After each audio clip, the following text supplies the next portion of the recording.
My speech. Many times since I decided to be bat mitzvah, I have been asked why I would want to do that at this late stage of my life.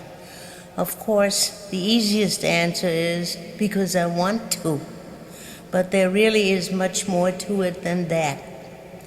You see, after I sustained the major loss of my longtime friend and companion, I felt utterly alone and abandoned. Those of you who knew Margaret know that she was totally devoted to me. She was the wind beneath my wings. And so, every day I could feel myself slipping further and further down the road of self-pity. I was wandering aimlessly in the wilderness. There was nothing but darkness. My heart was shattered and my neshama, my soul, had turned to a block of ice. Here I was, with not a single human being to call my own, in spite of the fact that the members of my chosen family were wonderful, as well as my local friends who were always by my side.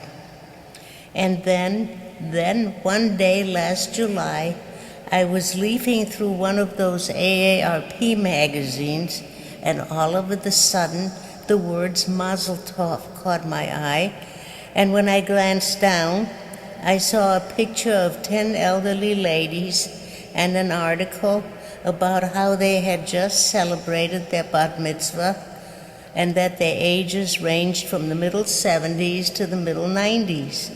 And then, out of the blue, I had an epiphany.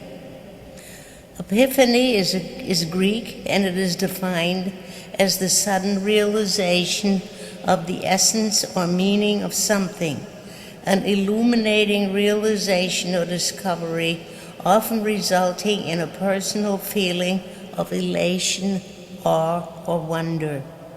And all of a sudden, I saw a fork in the dark road with a light shining on an exit sign, and below it there was another sign which read, Lux lucid in tenebris. This is the motto of Roosevelt University, my alma mater, and means the light that shines in the darkness.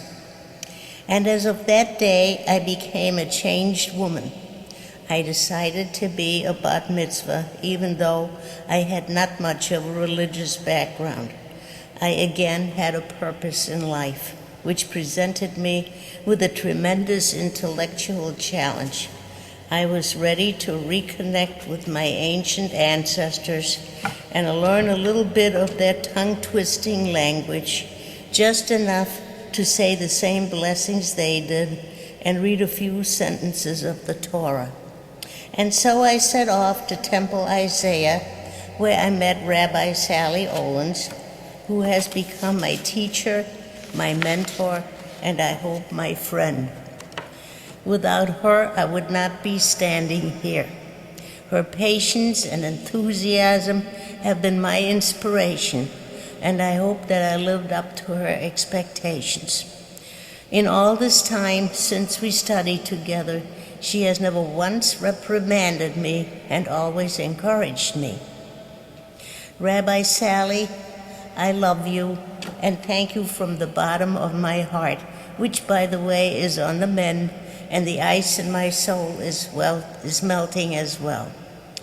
Of course, I cannot let this day go by without thinking of my dear mother and father of blessed memory. I lift up my eyes to the mountains on a daily basis, where I know they have gone to keep an eye on me, and I hope that I have made them proud. Finally, I want to thank my chosen family of friends. Some of you have traveled great distances to be here with me. I cannot tell you how honored and touched I am. You may remember a few years ago when we celebrated my 80th birthday in Chicago, I explained our relationship. Well, two of my oldest sisters are here with us today. They are Ilse Glazer and Ruth Meyer, and our strong bond of friendship is 70 years old. We have certainly shared the joys and sorrows of life. And now, as I promised you when I first told you of my intention to study for a bat mitzvah, and not one of you told me I was crazy or discouraged me, we shall have a day of celebration. I know many of our loved ones are no longer with us, but they are in spirit. My cup runneth over with gratitude, with joy, and with love. Shabbat Shalom.